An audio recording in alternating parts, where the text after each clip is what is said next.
So I discovered who the executive director is at Pendel Mental Health, and it's the same person that was the executive director when I worked there, except now, instead of calling herself the executive director, she is just now the chief executive officer, and everybody else is an associate executive director, because that makes perfect sense. So, what I want to get, now I'm going to stick with wokeness, because I like how hilarious wokeness is, but I'm going to actually make it make sense. But Karen Mascalaro Graff, who is the associate executive, who is the chief executive officer of Pendel Mental Health, has a master's degree in education with secondary in psychology and counseling with a bachelor's of art therapy. Now, if we're going by credentials, probably like at least a quarter to a half of the people that actually work at Pendel Mental Health Center are more qualified to hold her position than she is. When I worked there, there were student interns, credentially speaking, more qualified to hold her position. People that were going for their PsyDs, PhDs, and things of that nature.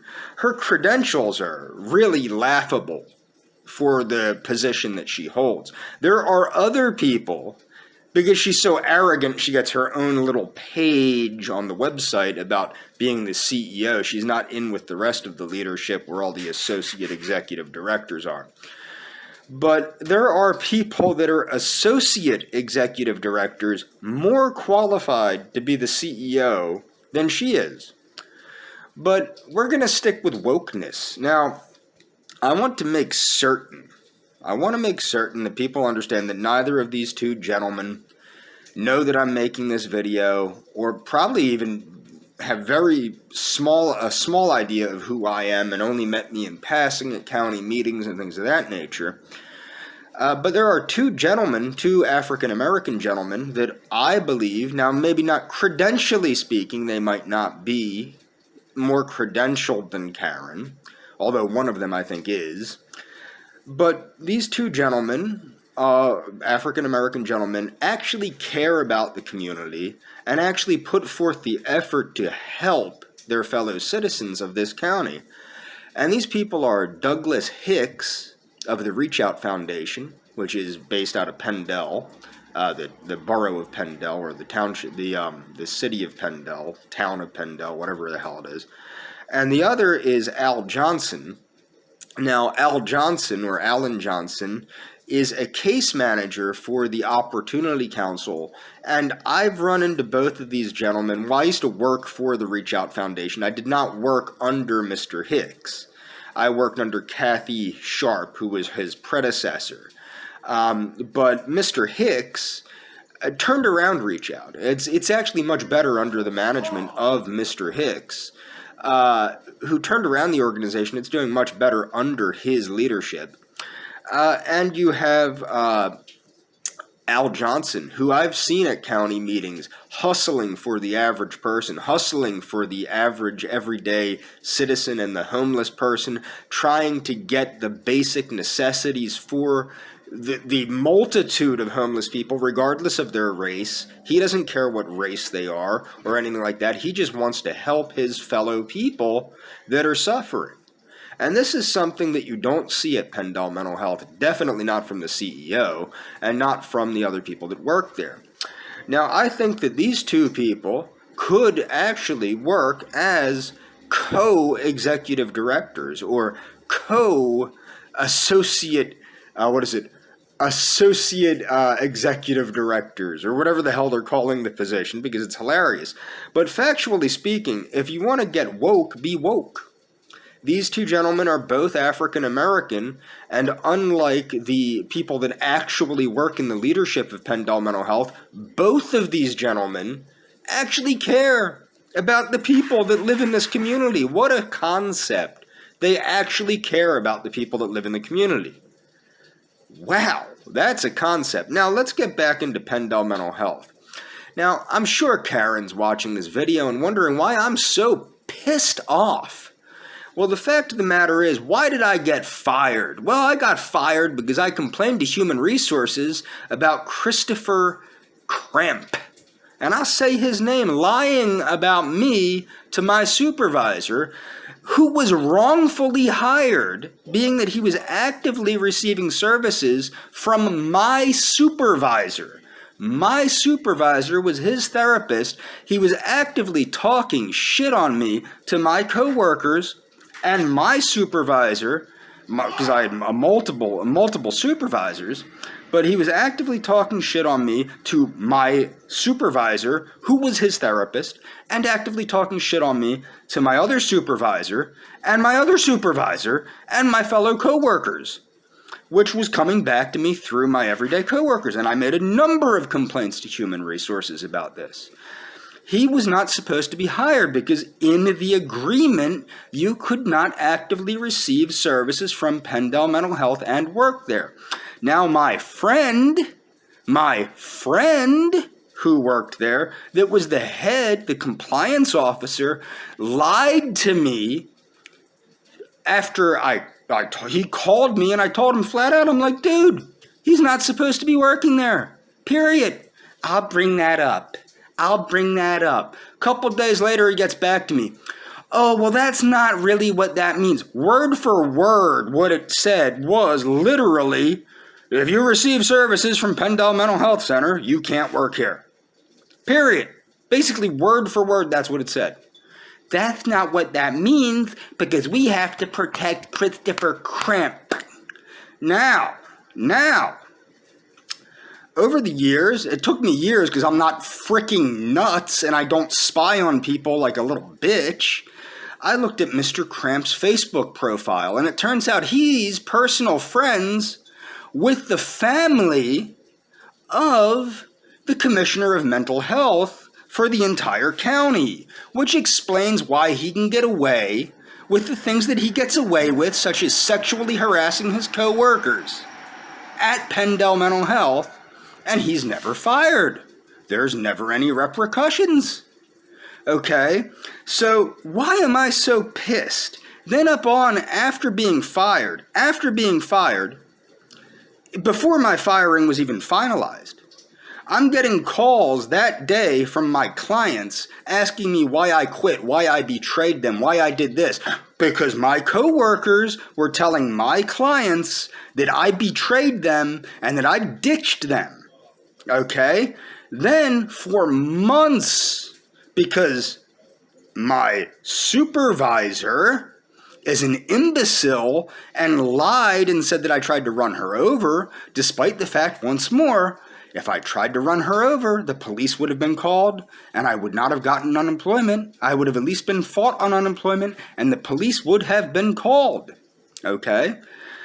So I'm getting calls from my coworkers congratulating me for allegedly attempting to run this kook over, which I never tried to do, but she lied about it. Again, I did not try to do it because the police weren't called, and I got my unemployment. I didn't get fought on unemployment, but everybody there likes to cook up little stories because of the office politics. So this is why I'm pissed off. But the ultimate thing that pissed me off was sucking my friend from Argentina into this bullshit. That's what pissed me off the most, because whoever did that, and I know who it is, I know all three of them, okay? Whoever did that was very, very, very inconsiderate of that young lady's individual issues and her own personal issues, her own personal mental health issues, that they purposely used her against me because they knew I cared about her and they knew I was planning on going to Argentina to see her, and they went out of their way to suck her into the situation. And that pisses me off. There were a number of times people would tell her to leave me alone because I'm a dangerous racist. Here's a newsflash for you morons that don't understand this. She's a justicialist. You don't know what a justicialist is because you're not an Argentinian. You might know who Juan Domingo Perón was. Okay. My little friend from Argentina is a Nazi sympathizer. Okay. So she was well aware of my views on race and everything else. But did you ever think my views on race might have matured at all? Ever think of that? Ever think I might be more concerned about, I don't know, efficiency and the way things work, especially how I was treated by the people that work at this bullshit organization? Ever think of that? Now, this young lady was sucked into this without any concern, and what really irks me is my one friend that worked there, his speciality is childhood developmental issues and intellectual developmental issues. And he knows goddamn well what's wrong with that girl. And he didn't even have to spy on me for that, because he knows, because I told him, because I was trying to ask him for help on how to understand Asperger's syndrome. He knew goddamn well what was wrong with her, and he knows goddamn well who's screwing with me, and how they're doing it, and why they're doing it. And he just gaslighted the hell out of me for years. Now, a friend of mine, now this is the thing that you don't understand. As far as people that used to work there that are pissed off, we are legion. There's not just one, it's not just me, it's not just another person. We are legion. There is a multitude of us. The problem is, you can't keep getting rid of people on bad terms and expect nothing to happen. The problem that the only problem that was in the past is there was no unifying force. I aim to be that unifying force. I aim to be the tip of the spear that brings down PenndelMentalHealthCenter completely legally. That is my goal. Okay? And you will hear from me either until I go to Argentina or until Pendel Mental Health is shown to be the corrupt shithole that it is. And being that Argentina doesn't seem to be opening up anytime soon due to the COVID-19 crisis, you will be hearing from me for a long, long while. My point is, the bullshit from this organization, the lies, the half-truths, the untruths, the defamation of people's characters, it will come to an end. Now, the county does turn a blind eye. Like my friend, one of my friends that used to work here and had issues at this place due to sexual harassment. She was sexually harassed by her co-workers. Names won't be named, but I'm sure anybody watching this video can use their imagination because, you know, there's only a few people there that are rampant sexual abusers of their fellow co-workers and clients. So she left, and she was worried because she goes, they try to make us look like crackpots. Well, the problem is, we are legion. You can't make everybody look crazy. That's the problem. There is a great multitude, more than any one person is aware of, because as I said, I aim to be that unifying factor. I aim to be the tip of the spear. So I am in communication with the other people that are not even in communication with one another. But this place is the most corrupt shithole in the area, and it will be brought to the light of day.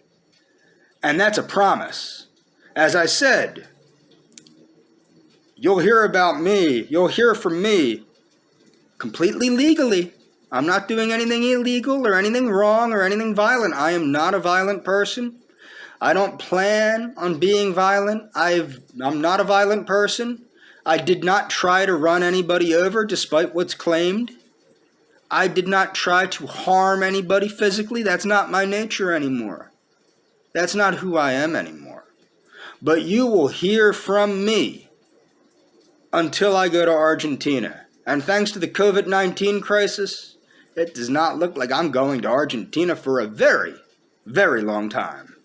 And that's all for this video. Check the description.